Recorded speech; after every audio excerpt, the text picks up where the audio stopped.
back to Not Specific with Sarah Febbraro, and this is my next guest. Okay, so we can turn down the music now. This is my friend Victoria. This is the second guest of the beginning of my talk show that I'm just starting today. I'm really excited about it. I think it's going to be really fun. And this is Victoria, and basically, who am I asking? I just want to say that I'm asking people that are talkers, for one, and also that I find eccentric in their own special way. So I asked Victoria, okay, what's your last name, Victoria? Larkin. Victoria Larkin, okay? So we also know each other through major things, through different ways, different paths, you could say. And, okay, so, Victoria. Yes. How's it going? It's going all right. Getting over a cold. Oh. Yeah. Okay, and what I'd like to share with you is that she is a fashion designer, but she's in school, but she makes these insane t-shirts.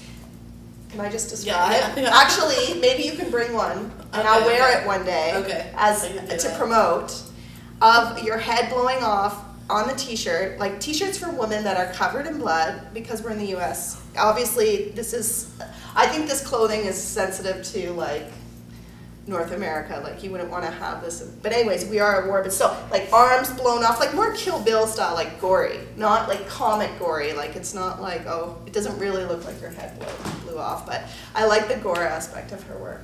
Yeah, that's and you're actually into doing goth stuff, even though you're not a goth. Yeah, I definitely. Because you're like reggae chick, right? Well, I like everything. I'm an everything chick. Okay, you know, like. So what is your thing? Like my favorite thing is pretty much like transformable wear, which is like outfits that are going to serve a multiple purpose, or like one garment that can transform into 5. You know, so that say sounds cool. that's like what I want to do. You know, but it's not necessarily out there. Although you have like reversible jackets, you got, you know, maybe 2 styles in one. Yeah. You know, stuff like that. But I want to do like zipping things off and pulling things up, you know, adding on buckling. And are you going to make clothes for curvier women? Oh, definitely. Because we have had this conversation that we would dress really differently if we were sticks. Oh, because you definitely. have to be a stick. You can't even be like I'm between 10 and 12. Okay, like, okay, yeah. I could, you know, lose weight if I wanted to, but it's just a nightmare. It's a you nightmare. have to go to the Gap, basically, and wear the same pair of pants every day. Exactly. Because otherwise you can't even put them over your kneecaps, right? For real. And it sucks, because I'm really into fashion, so are you. Yeah. So, but there are ways to work to make yourself look really hot if you're curvy. Yeah, definitely. Suggestions? Suggestions would be to pretty much make your own clothes, because I mean, okay, so that's the only option. Yeah, because seriously, oh my God. I can't find shit, and it's really frustrating. It's really frustrating for like my size, because I'm in between like the larges, but I'm not as big as like the you don't large. want to walk around in a muumuu. Yeah, so I'm like stuck in between, and I can't find anything. So I might check out like Lane Bryant, but all their stuff is made for larger people, so it won't lay on my curves properly, or it will make me just look like a sack or fatter. You know, and so you actually have to wear more fitting clothes when you're bigger, so you shows your Exactly. Otherwise, you look just like a frump. But I think if you're bigger, the best way is cleavage. Definitely add some cleavage. Show cleavage, wear makeup, and tight jeans. Yeah. Like show your body versus like wearing big clothes. And yeah, it just makes you look just more like frumpy. Own it, kind of, right? Exactly. Let's talk about, you have a boyfriend. Yep. And you say he's from Nigeria. Yep. And so where did you guys meet? I met at Exodus. It's a reggae club down over by. I met him. Okay. At a reggae club down over by what's that baseball Cubs stadium? Okay. Yeah. And how long have you guys been together? Almost a year in March. And how did you meet him? Are you like a forward woman? Well, I kind of broke up with my boyfriend to come out here, and so we were still trying to like hold on to something, but I wasn't gonna try to do like a long distance thing. But like maybe when I came back, you know, we'd get together or whatever.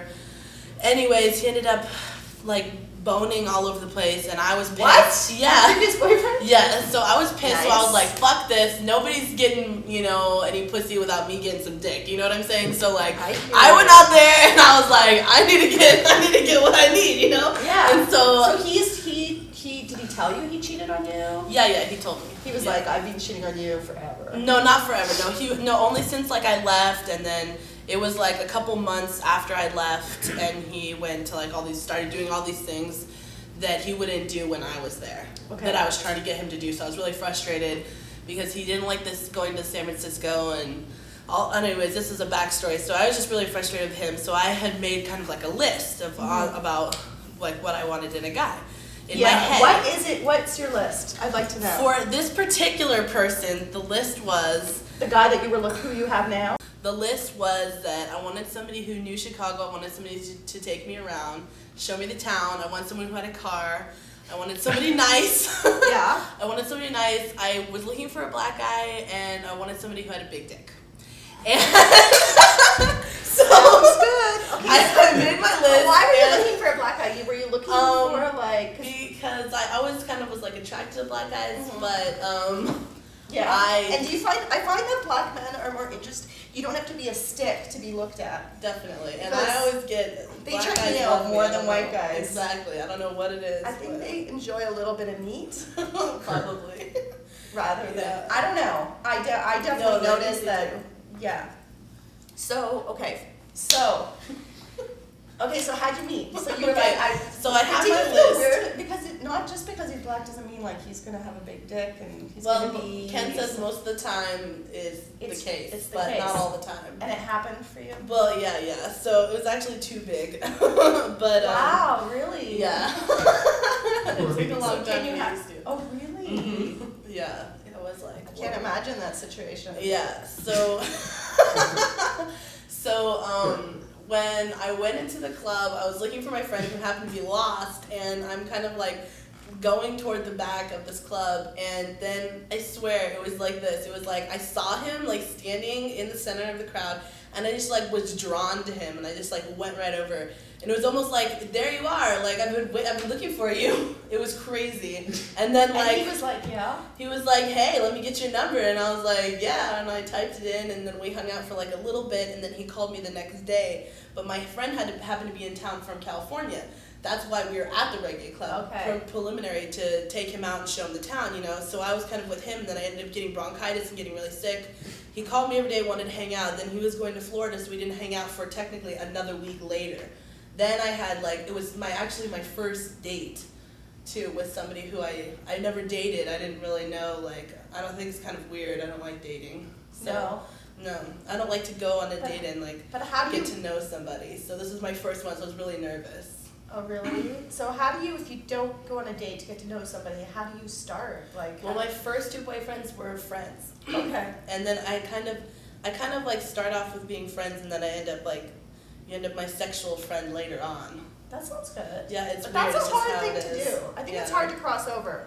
Okay, so we don't have a lot of time left. Okay. Tell me what your 5-year plan is. All right. I'm graduating next May, 1 year, and then in fashion, a BFA and emphasis in fashion design, and then I want to find a job. I want to start paying off my loans, and wherever the job is that's going to be good for me, I'll go there. You know, I don't think I definitely don't want to be in Chicago anymore. I hate the ice. I'm sick of it, and it's just horrible. I have no trees, no environment, so I need to get the fuck out of here. So do you need to go to California? No, I don't necessarily. Maybe I want to be there later on, but I want to get my foundation in my job, and that's pretty much all I'm thinking about right now is job.